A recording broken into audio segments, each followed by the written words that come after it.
안녕하세요. 정성산TV입니다. 유동규, 이런 행동까지 했다. 도대체 뭘 했길래? 라는 소식입니다. 정성남 성남도시개발공사 전 기획본부장 유동규 씨가 2021년 9월부터 대장동 의혹이 본격적으로 보도되자 김용 전 민주연구원 부원장의 지시로 검찰 수사를 피하려 했다고 9일 밝혔다. 유동규는 이날 서울중앙지법 형사합의 23부 조병구 부장판사 심리로 열린 김용 전 부원장의 정치자금법 위반 등 혐의 공판의 증인으로 출석해 당시 상황을 상세히 설명했다. 유동규는 2021년 9월 30일 검찰에 출석할 것을 통보받았지만 응하지 않았다. 이튿날 유동규가 찾아간 곳은 한 대학병원 응급실이었다. 당시 상황을 묻는 검찰 질의에 유동규는 출석 전날 김용 전 부원장이 전화로 위치를 묻길래 내일 출석하려고 검찰청 건너편 모텔에 있다고 하자 너 빨리 도망가라, 백두대간이라도 타라고 했다고 말했다.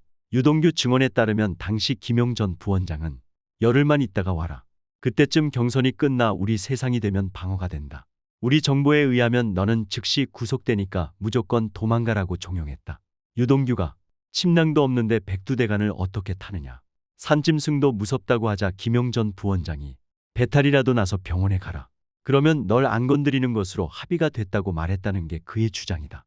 유동규는 실제로 삼각김밥과 유통기한이 지난 요구르트를 먹었다고 주장했다. 그런데도 배탈이 안 나자 김용 전 부원장이 음식물 쓰레기라도 먹으라고 지시했다고 한다. 유동규는 결국 근처에서 쓰레기통을 하나 발견해서 쓰레기를 꺼내 먹었다며 이후 배가 좀 아픈 것 같아서 구급차를 불러 응급실로 갔다고 말했다. 유동규는 진단 결과 별다른 문제가 없었고 병원을 나오다 대기하고 있던 수사관들에 체포됐다.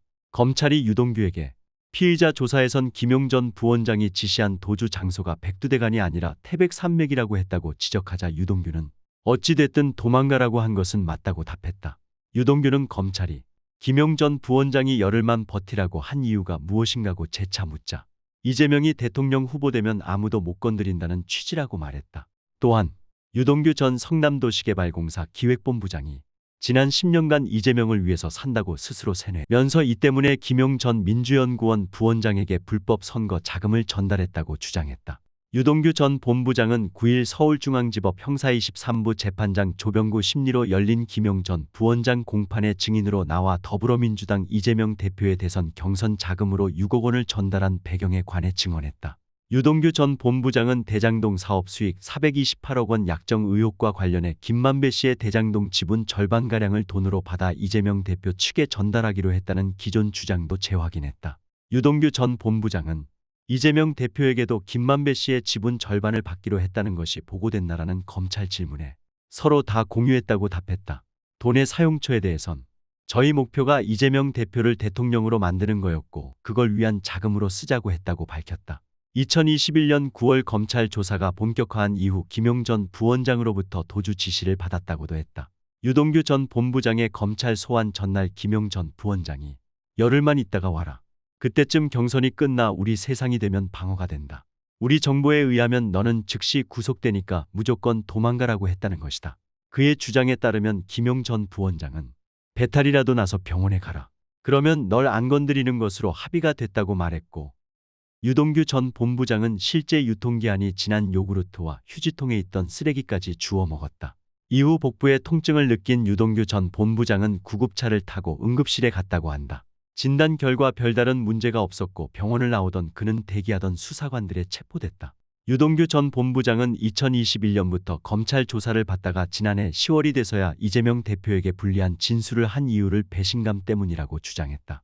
유동규 전 본부장은 지난 10년간 나는 이재명을 위해서 산다고 스스로를 세뇌했다며 이재명 대표가 경기도지사 때 2심에서 당선 무효형을 선고받았을 때 대법원에서도 패소하면 광화문에서 분신할 생각까지 했다고 말했다.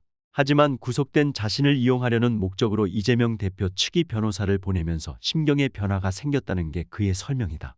유동규 전 본부장은 2021년 10월 내가 구속된 지 얼마 되지 않았을 때 김모 변호사가 캠프 윗선에서 보내서 왔다며 찾아왔다면서 그는 재판에도 안 들어오고 접견만 왔다고 말했다.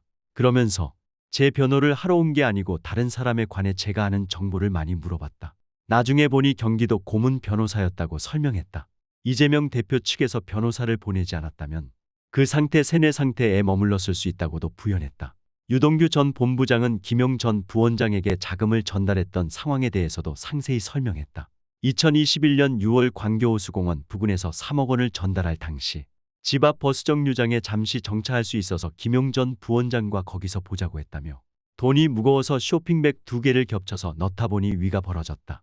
엘리베이터를 같이 탄 사람이 볼까봐 입구 부분을 스카치 테이프로 막았다고 설명했다.